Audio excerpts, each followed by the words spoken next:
بسم اللہ الرحمن الرحیم، شروع اللہ کا نام لے کر جو بڑا مہربان نہایت رحم والا ہے۔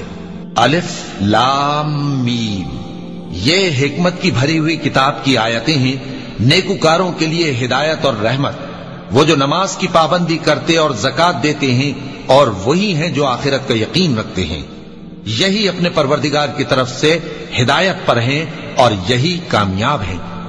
اور لوگوں میں بعض ایسا ہے جو بیہودہ حکایتیں خریدتا ہے تاکہ لوگوں کو بے سمجھے اللہ کے راستے سے گمراہ کرے اور اس سے ہنسی کرے، یہی لوگ ہیں جن کو ذلیل کرنے والا عذاب ہوگا۔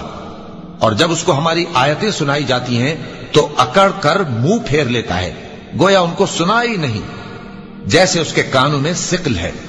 تو اس کو درد دینے والے عذاب کی خوشخبری سنا دو۔ جو لوگ ایمان لائے اور نیک کام کرتے رہے ان کے لیے نعمت کے باغ ہیں، ہمیشہ ان میں رہیں گے۔ اللہ کا وعدہ سچا ہے اور وہ غالب ہے، حکمت والا ہے۔ اسی نے آسمانوں کو ستونوں کے بغیر پیدا کیا جیسا کہ تم دیکھتے ہو، اور زمین میں پہاڑ بنا کر رکھ دیے تاکہ وہ تم کو لے کر ڈولنے نہ لگے، اور اس میں ہر طرح کے جانور پھیلا دیے۔ اور ہم ہی نے آسمان سے پانی نازل کیا، پھر اس میں ہر قسم کی نفیس چیزیں اگائیں۔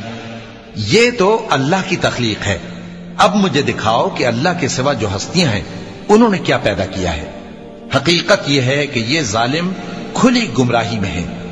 اور ہم نے لقمان کو دانائی بخشی کہ اللہ کا شکر کرو، اور جو شخص شکر کرتا ہے تو اپنے ہی فائدے کے لیے شکر کرتا ہے، اور جو ناشکری کرتا ہے تو اللہ بھی بے نیاز ہے، لائق حمد و ثنا ہے۔ اور اس وقت کو یاد کرو جب لقمان نے اپنے بیٹے کو نصیحت کرتے ہوئے کہا کہ بیٹا، اللہ کے ساتھ شرک نہ کرنا، شرک تو بڑا بھاری ظلم ہے۔ اور ہم نے انسان کو، جسے اس کی ماں تکلیف پر تکلیف سہ کر پیٹ میں اٹھائے رکھتی ہے، پھر اس کو دودھ پلاتی ہے، اور آخر کار 2 برس میں اس کا دودھ چھڑانا ہوتا ہے، میں نے تاکید کی ہے کہ میرا بھی شکر کرتا رہے اور اپنے ماں باپ کا بھی، کہ تم کو میری ہی طرف لوٹ کر آنا ہے۔ اور اگر وہ دونوں تجھ پر زور ڈالیں کہ تو میرے ساتھ کسی ایسی چیز کو شریک کرے جس کا تجھے کچھ بھی علم نہیں، تو ان کا کہا نہ ماننا، ہاں دنیا کے کاموں میں ان کا اچھی طرح ساتھ دینا، اور جو شخص میری طرف رجوع لائے اس کے راستے پر چلنا، پھر تم کو میری طرف لوٹ کر آنا ہے، تو جو کام تم کرتے رہے ہو سب سے تم کو آگاہ کر دوں گا۔ لقمان نے یہ بھی کہا کہ بیٹا، اگر کوئی عمل چاہے رائی کے دانے کے برابر بھی چھوٹا ہو، اور ہو بھی کسی پتھر کے اندر یا آسمانوں میں مخفی ہو یا زمین میں، اللہ اس کو قیامت کے دن لا موجود کرے گا۔ کچھ شک نہیں کہ اللہ باریک بین ہے، خبردار ہے۔ بیٹا، نماز کی پابندی رکھنا اور لوگوں کو اچھے کاموں کے کرنے کا مشورہ دیتے رہنا، بری باتوں سے منع کرتے رہنا، اور جو مصیبت تجھ پر واقع ہو اس پر صبر کرنا، بے شک یہ بڑی ہمت کے کام ہیں۔ اور تکبر کرتے ہوئے لوگوں کے سامنے گال نہ پھلانا اور زمین میں اکڑ کر نہ چلنا، اس لیے کہ اللہ کسی اترانے والے شیخی خورے کو پسند نہیں کرتا۔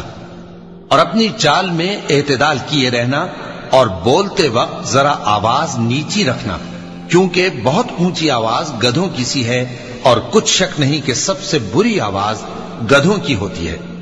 کیا تم نے نہیں دیکھا کہ جو کچھ آسمانوں میں اور جو کچھ زمین میں ہے سب کو اللہ نے تمہارے قابو میں کر دیا ہے، اور تم پر اپنی ظاہری اور باطنی نعمتیں پوری کر دی ہیں۔ اور بعض لوگ ایسے ہیں کہ اللہ کے بارے میں جھگڑتے ہیں، نہ علم رکھتے ہیں اور نہ ہدایت اور نہ کتاب روشن۔ اور جب ان سے کہا جاتا ہے کہ جو کتاب اللہ نے نازل فرمائی ہے اس کی پیروی کرو، تو کہتے ہیں کہ ہم تو اسی کی پیروی کریں گے جس پر ہم نے اپنے باپ دادوں کو پایا۔ بھلا اگرچہ شیطان ان کو دوزخ کے عذاب کی طرف بلاتا ہو تب بھی۔ اور جو شخص اپنے آپ کو اللہ کا فرما بردار کر دے اور نیکوکار بھی ہو تو اس نے مضبوط کڑا تھام لیا، اور سب کاموں کا انجام اللہ ہی کی طرف ہے۔ اور جو کفر کرے تو اس کا کفر تمہیں غمناک نہ کر دے۔ ان کو ہماری طرف لوٹ کر آنا ہے، پھر جو کام وہ کیا کرتے تھے ہم ان کو جتا دیں گے۔ بے شک اللہ دلوں کی باتوں سے بھی واقف ہے۔ ہم ان کو تھوڑا سا فائدہ پہنچائیں گے، پھر عذاب شدید کی طرف مجبور کر کے لے جائیں گے۔ اور اگر تم ان سے پوچھو کہ آسمانوں اور زمین کو کس نے پیدا کیا، تو بول اٹھیں گے کہ اللہ نے۔ کہہ دو کہ اللہ کا شکر ہے، لیکن ان میں اکثر سمجھ نہیں رکھتے۔ جو کچھ آسمانوں اور زمین میں ہے سب اللہ ہی کا ہے، بے شک اللہ بے نیاز ہے، لائق حمد و ثنا ہے۔ اور اگر یوں ہو کہ زمین میں جتنے درخت ہیں سب کے سب قلم ہو اور سمندر کا تمام پانی سیاہی ہو اور اس کے بعد 7 سمندر اور سیاہی ہو جائیں تو اللہ کی باتیں یعنی اس کی صفتیں ختم نہ ہوں۔ بے شک اللہ غالب ہے، حکمت والا ہے۔ اللہ کو تمہارا پیدا کرنا اور جلا اٹھانا ایک شخص کے پیدا کرنے اور جلا اٹھانے کی طرح ہے۔ بے شک اللہ سننے والا ہے، دیکھنے والا ہے۔ کیا تم نے نہیں دیکھا کہ اللہ ہی رات کو دن میں داخل کرتا ہے اور دن کو رات میں داخل کرتا ہے، اور اسی نے سورج اور چاند کو کام میں لگا رکھا ہے، ہر ایک وقت مقرر تک چل رہا ہے، اور یہ کہ اللہ تمہارے سب اعمال سے خبردار ہے۔ یہ اس لیے کہ اللہ کی ذات ہی برحق ہے، اور جس کو یہ لوگ اللہ کے سوا پکارتے ہیں وہ سب باطل ہے، اور یہ کہ اللہ ہی عالی رتبہ ہے، گرامی قدر ہے۔ کیا تم نے نہیں دیکھا کہ اللہ ہی کی مہربانی سے کشتیاں سمندر میں چلتی ہیں تاکہ وہ تم کو اپنی کچھ نشانیاں دکھائے؟ بے شک اس میں ہر صبر کرنے والے، شکر کرنے والے کے لیے نشانیاں ہیں۔ اور جب ان پر سمندر کی لہریں سائبانوں کی طرح چھا جاتی ہیں تو اللہ کو پکارنے اور خالص اس کی عبادت کرنے لگتے ہیں، پھر جب وہ ان کو نجات دے کر خشکی پر پہنچا دیتا ہے تو چند ہی لوگ انصاف پر قائم رہتے ہیں، اور ہماری نشانیوں سے وہی انکار کرتے ہیں جو عہد شکن ہیں، ناشکرے ہیں۔ لوگو اپنے پروردگار سے ڈرو اور اس دن کا خوف کرو کہ نہ تو باپ اپنے بیٹے کے کچھ کام آئے اور نہ بیٹا باپ کے کچھ کام آ سکے۔ بے شک اللہ کا وعدہ سچا ہے، پس دنیا کی زندگی تم کو دھوکے میں نہ ڈال دے، اور نہ وہ بڑا فریب دینے والا شیطان تمہیں اللہ کے بارے میں کسی طرح کا فریب دے۔ اللہ ہی کو قیامت کا علم ہے، اور وہی میں برساتا ہے، اور وہی حاملہ کے پیٹ کی چیزوں کو جانتا ہے، اور کوئی شخص نہیں جانتا کہ وہ کل کیا کام کرے گا، اور کوئی شخص نہیں جانتا کہ کس سرزمین میں اسے موت آئے گی۔